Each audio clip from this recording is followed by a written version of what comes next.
مصدر للطاقة الكربوهيدرات. شوفوا بقى النقطة المهمة هنا، الكميات بتختلف جدا من صنف للتاني. يعني مثلا 60 غرام رز بيعادلوا 260 غرام بطاطس. شايفين الفرق الكبير ده؟ ده سببه الأساسي هو كمية الماء في الأكل. وده يورينا إن التنوع مش معناه حرمان، لا، ده معناه إننا نفهم الأكل والكميات بذكاء. تمام، نروح بقى لتاني مجموعة، البروتين. طبعا كلنا عارفين أهميته للعضلات. هنا برضو في تنوع كبير، بس في نقطة مهمة قوي لازم ناخد بالنا منها. وزن البروتين زي الفراخ والسمك بيتحسب بعد ما يتطبخ. ليه؟ لأنه بيفقد مية وسوائل كتير أثناء الطبخ، فوزنه بيقل. المعلومة الصغيرة دي بتفرق جدا في الحسابات عشان تكون دقيقة. وما ننساش طبعا الدهون الصحية. المجموعة دي بالذات بتبين قد إيه النظام ده مرن. يعني ممكن نقيس الكمية بالجرام زي اللوز أو الأفوكادو، وممكن كمان بالمعلقة زي زيت الزيتون. فده بيخلي الموضوع أسهل وبيسمح لنا نستخدم اللي متوفر عندنا من غير تعقيد. وآخر مجموعة معانا هي الفواكه. عمركم سألتوا نفسكم ليه ممكن ناكل طبق بطيخ كبير قوي بس موزة واحدة بس؟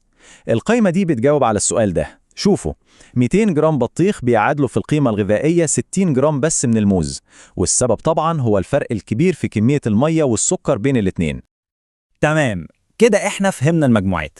نيجي بقى للجزء المهم، الجزء العملي. ازاي نحسب الكمية الصح لما نيجي نبدل أكلة بالتانية؟ ممكن الموضوع يبان صعب أو فيه رياضيات، بس صدقوني هي معادلة بسيطة جدا، ولما نتعلمها هتفتح لنا عالم من الاختيارات. الموضوع كله في 3 خطوات سهلين وبساط. أول خطوة بنشوف إيه الأكلة اللي في نظامنا وكميتها قد إيه. تاني خطوة بنرجع للقائمة بتاعتنا ونطلع الكمية المعيارية للأكلة دي وللأكلة اللي عاوزين نبدلها بيها.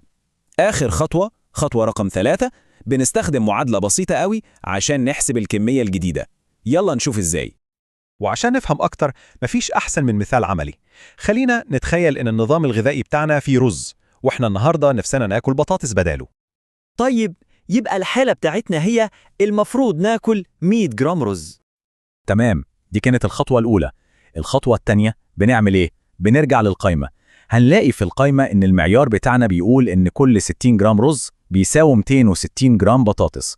الرقمين دول هم مفتاح الحل كله. ونيجي للمعادلة، ومش سحر ولا حاجة، دي مجرد عملية حسابية بسيطة جدا. بنعمل حاجة اسمها طرفين في وسطين.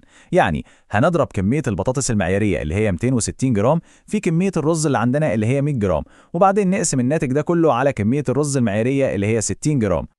والنتيجة تطلع كان بالظبط 435 جرام بطاطس. متخيلين؟ يعني بدل 100 جرام رز نقدر ناكل